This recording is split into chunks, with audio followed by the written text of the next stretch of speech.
les amis, c'est Sandra, j'espère que vous allez bien aujourd'hui, que vous êtes en pleine forme.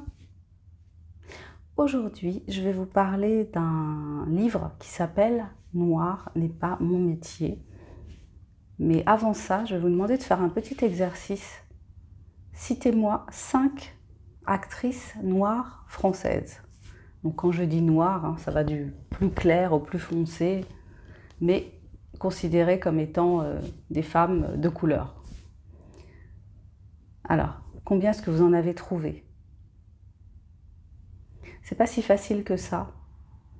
Et c'est justement cette question qui a fait que Aïssa Maïga, actrice d'origine africaine, française d'origine africaine, a eu envie de rassembler les témoignages de jeunes femmes ou de femmes moins jeunes, actrices, et qu'elles racontent leur parcours, les difficultés qu'elles ont rencontrées, leur cheminement au sein du cinéma français.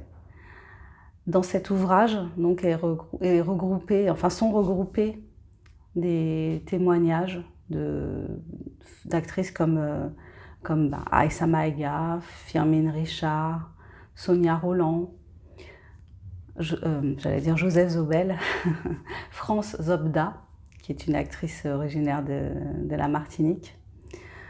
Voilà, donc plein d'actrices qui racontent ce parcours, ce racisme dont elles sont victimes au quotidien, la difficulté pour elles à exercer ce métier qu'elles aiment en tant que Françaises noires, la difficulté à trouver des rôles en fait.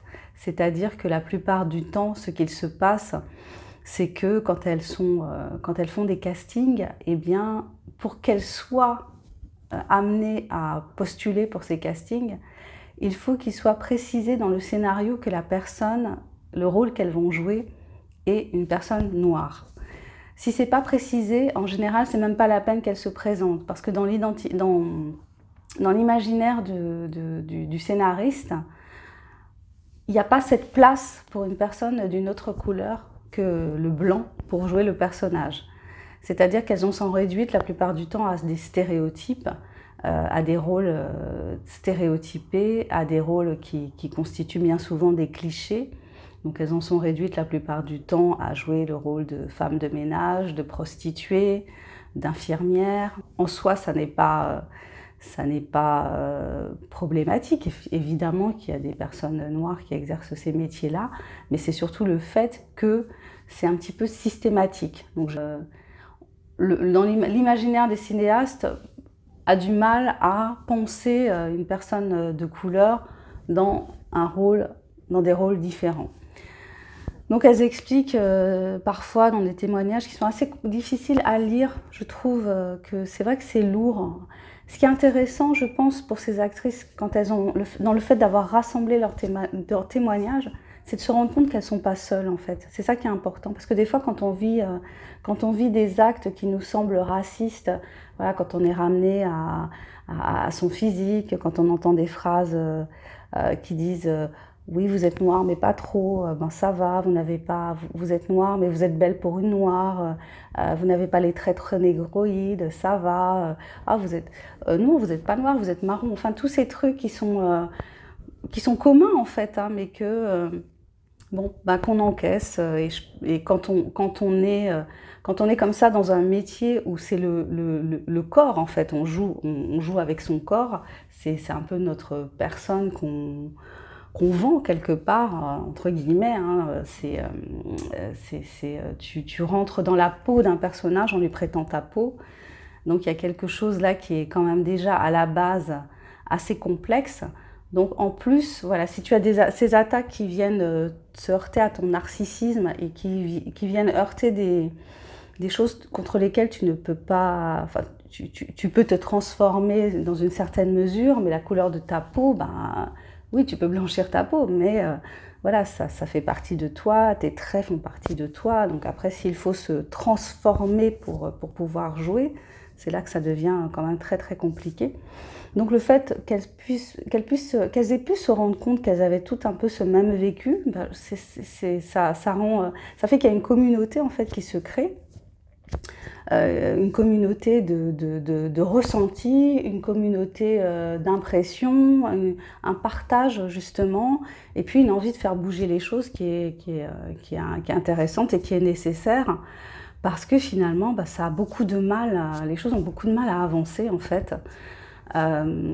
Donc le nerf de la guerre, ça reste quand même l'argent, hein, l'argent. Donc si le cinéma français est si a tant de mal à mettre en avant de temps en temps les personnes qui sont issues de la diversité, c'est aussi parce que les personnes qui tiennent les cordons de la bourse ont une vision particulière du cinéma, ont une vision particulière de la société. Ils n'ont pas forcément compris que la société française, c'est une société qui est métissée. Bon, on le voit peut-être plus dans les grandes villes, mais la société française, c'est une société qui est métissée, c'est une société qui se métisse, c'est une société qui est métissée du fait même de son histoire, hein, qui est à la fois une histoire avec des périodes sombres, comme l'esclavage, la colonisation, le fait qu'à certaines périodes, on ait eu besoin sur le territoire français de personnes issues des pays colonisés pour venir reconstruire la France après la guerre, par exemple. On a eu aussi besoin des personnes originaires des Antilles. À une certaine période, il y avait un bureau qui existait, qui avait été créé pour ça, pour faire venir des Antillais en France, pour pouvoir travailler dans les administrations comme la poste, comme les hôpitaux. Donc c'est pour ça qu'il y a tant d'Antillais qui travaillent dans ces structures-là, parce qu'on les a fait venir, parce que quand on a eu besoin d'eux, on les a fait venir à des postes qui étaient souvent des postes de bas niveau de qualification d'ailleurs. Donc voilà, donc il y a une histoire qui est présente. Il y a aussi des vagues d'immigration asiatique en France. Voilà, donc la diversité, elle est là. La diversité, c'est une richesse.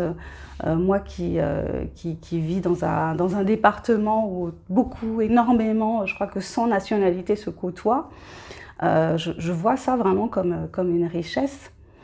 Et la question que pose aussi ce livre écrit par toutes ces femmes, c'est aussi la question des quotas.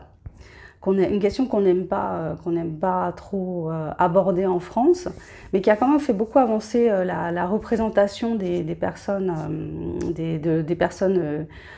issues des minorités aux États-Unis. Ça a fait énormément avancer les choses, le fait qu'il y ait des quotas.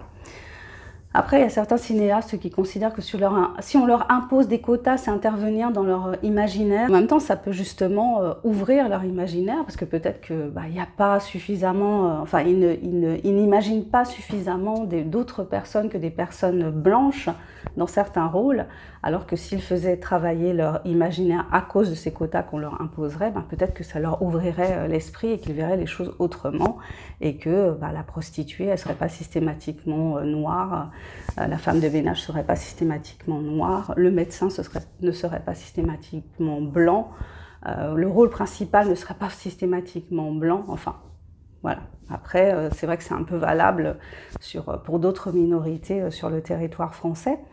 Donc je me suis égarée parce que j'allais parler de la question de l'argent. Oui, donc le nerf de la guerre, hein, c'est l'argent. Et c'est vrai que plus les producteurs accepteront de prendre ce qu'ils considèrent comme un risque, qui n'en est pas un, puisqu'il y a un public il y a un public pour la diversité, et le public, il est très très vaste, parce que, quand je vous parlais de métissage tout à l'heure, combien de familles françaises sont métissées, hein, sont liées à des personnes, voilà, je pense qu'il y a beaucoup de familles blanches qui sont liées à des non-blancs, et ça fait des métissages, et les gens, au contraire, s'identifient et ont besoin de modèles d'identification qui font évoluer les mentalités, qui sont plus représentatifs de la France dans laquelle on a envie de vivre, c'est-à-dire une vraie France de la liberté, la légalité, la fraternité, la sororité, parce que c'est vrai qu'on parle toujours de fraternité, mais il y a aussi la sororité, le fait de se reconnaître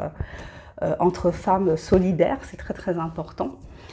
Et voilà, donc moi je pense on avance, c'est l'envie qu'ont les femmes qui ont réalisé qui ont écrit ce livre, hein, qu'on avance, qu'on progresse, et puis ça allait, qui porte de l'espoir. J'ai trouvé qu'il était un petit peu court quand même, j'ai trouvé que c'était un peu court, c'était un petit peu dommage.